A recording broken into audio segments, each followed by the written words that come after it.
Have you ever had to mount a whiteboard or a chalkboard or any kind of board to a wall, and depending on the type of wall, wonder what kind of fasteners should I be using? Well, here in front of me I have two different types of fasteners. I have this type,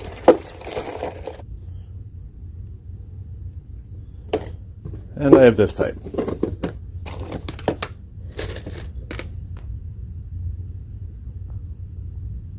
The application on each of these is different, and today, if you don't know already, you're going to find out what that is.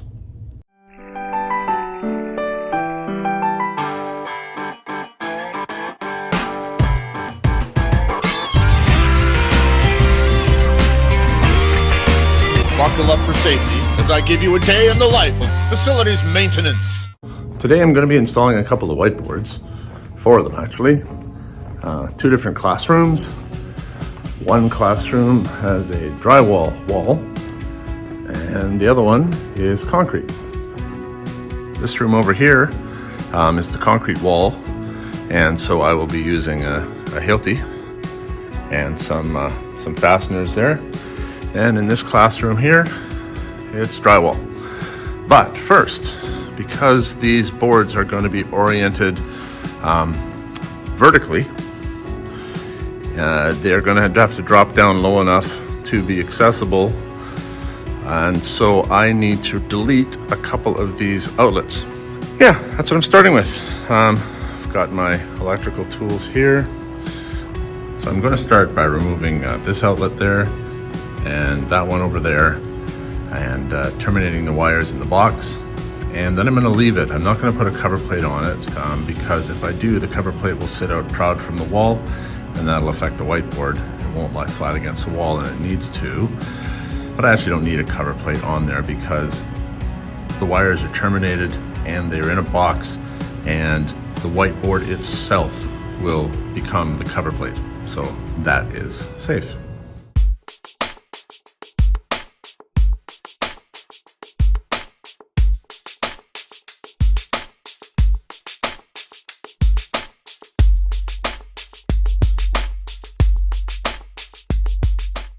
Okay, so terminating these, they've actually made it quite easy for me. The CAD line is simple. I can just unplug it from the back of the plate and tuck that in. As for the switch itself, even that is simple. They're all moretted right here. I can just disconnect all of these and pull the switch and put the wire nuts back on, and then tuck the wires away.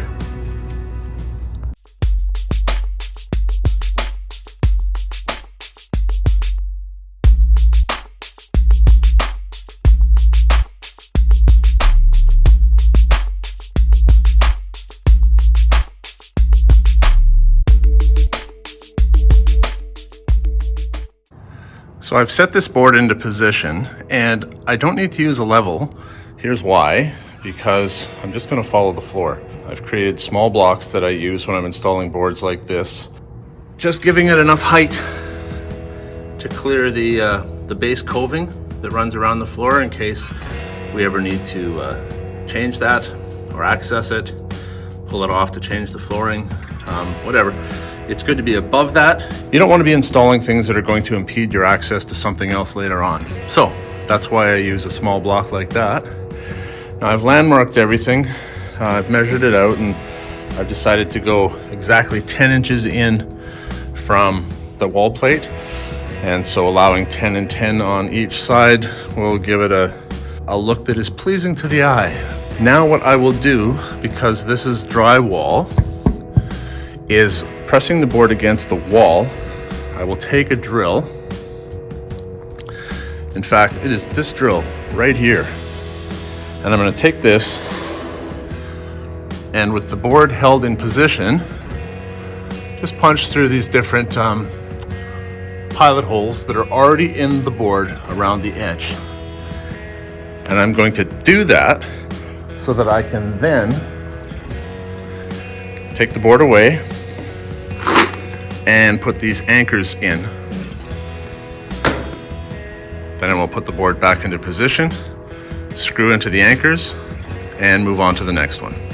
Something else that I like to do, because these anchors, the screws are only about 1.25 inches, and I'm going through a 1/2 inch frame.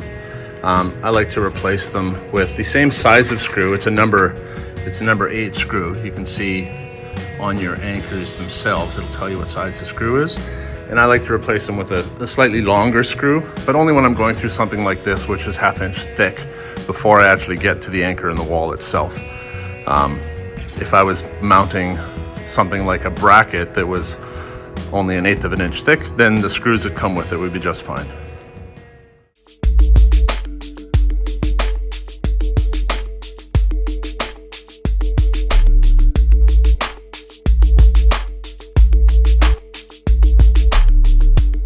I'm going to point something out here. It's actually not necessary, even though there are 1, 2, 3, 4, 5, 6, 7, 8, 9, 10, 11, 12, 13, 14, 15 holes, pilot holes around the whiteboard. It's not necessary to put wall anchors in for every single one. Because the board is going to be sitting vertically like this. I'll show you this one here. I don't want it hanging off the frame because that can pull away. But with an anchor on the side here, midpoint, and then one there on the side, on the bottom, on the side, and then back up on the side midpoint, that will easily bear the weight of the whiteboard. These things are rated at 50 pounds a piece. So that'll take care of actually holding the board off the ground. The other ones, there's still lots of holes up there. I can just put the screw straight in. It's 5/8 drywall, so the screw will bite fairly well, and people won't be pulling on it. You'd literally have to pry it off the wall. Those ones up there are just keeping the board from, leaning back a little bit. So that's all I need to do for anchors for this type of a board.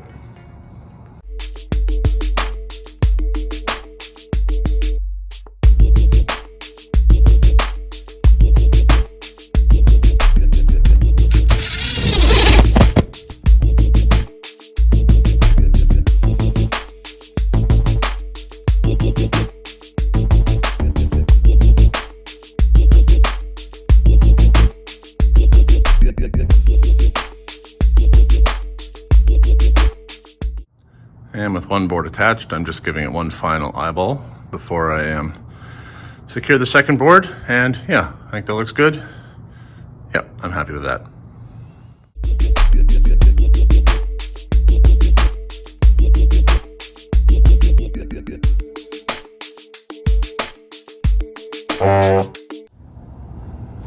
And the final thing I like to do, which I think falls kind of into the same category as popping bubble wrap, and that is, while I will get this protective film started, basically as a way of showing the classroom teacher that there is protective film on here, because without mentioning any names, I will say that some teachers have started writing on the plastic film, but I find it very satisfying to peel this stuff off. And because I find it satisfying, I don't want to rob them of that. I'll let them have the satisfaction of peeling the film off. So that's the installation on drywall, and now we'll move over next door where we'll be installing 2 more into a concrete wall. Now, the main difference between this classroom and the last is because this is a concrete wall, my prep is going to be a little bit different. Now, first of all, I have to cut off these anchor bolts that are in the wall. They were used to support a previous big heavy cabinet that was sitting here.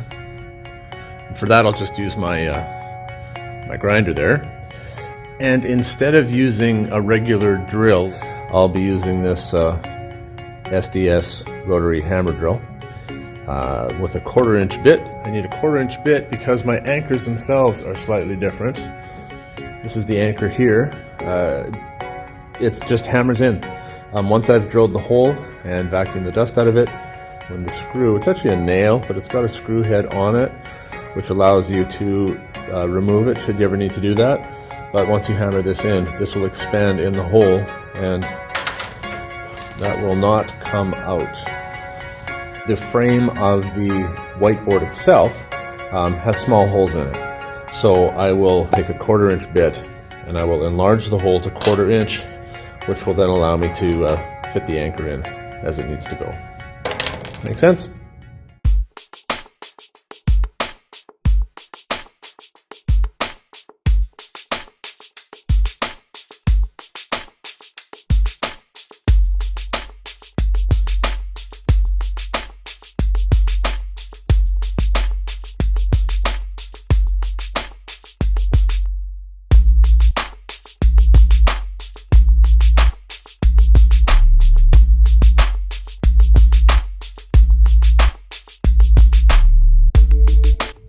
So here I've gone and made my 1/4 inch pilot holes through all the areas that I want to put one of those anchors in.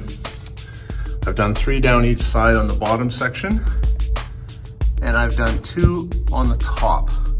As for the rest of them that I've left small, where I haven't drilled them out larger, I will just put some 1/2 inch, probably a number 10 screw in there, because the frame, if you can see this, the frame actually floats on here. It's just pressed on with a piece of tape on the back holding it from coming off.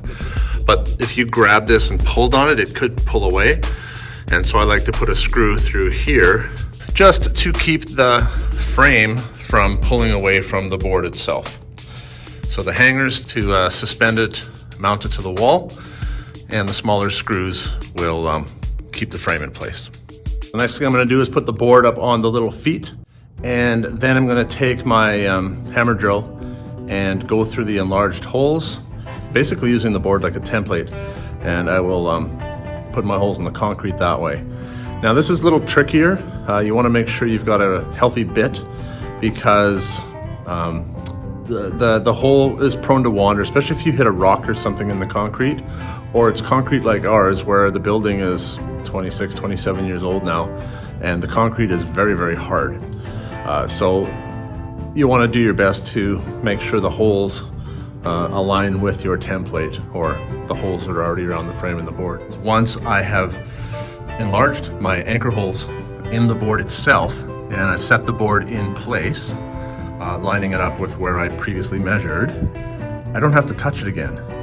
I'll take my hammer drill and I'll go straight through here into the concrete and all around where I've designated those locations to be, and then start putting the anchors in. Now that it's there, that's where it's going to live. First things first, don't forget hearing protection. This one gets a little loud.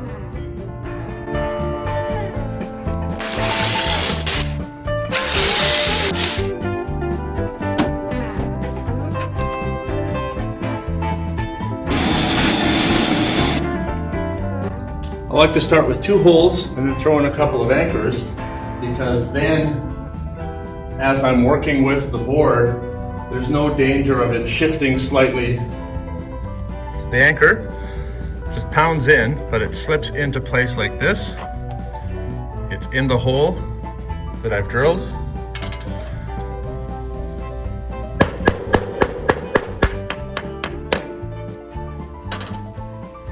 And that's never coming out.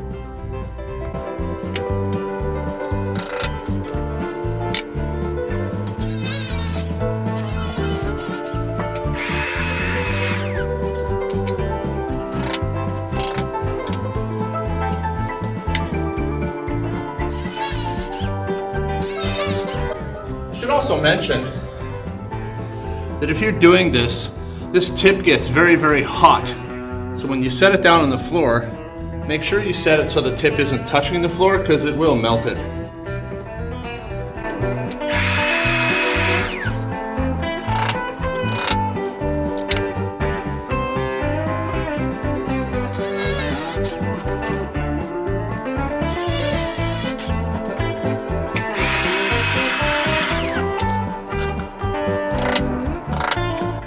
Okay, that's all the anchors I need. So like I said before, with the smaller holes that are still going around the frame, there's only 1, 2, 3, 4, 5, 6, 7 of them. I'll just put a 1/2 inch screw in just to secure this frame to the board itself. So just a small, almost like a sheet metal screw, pan head, will work very nicely for this.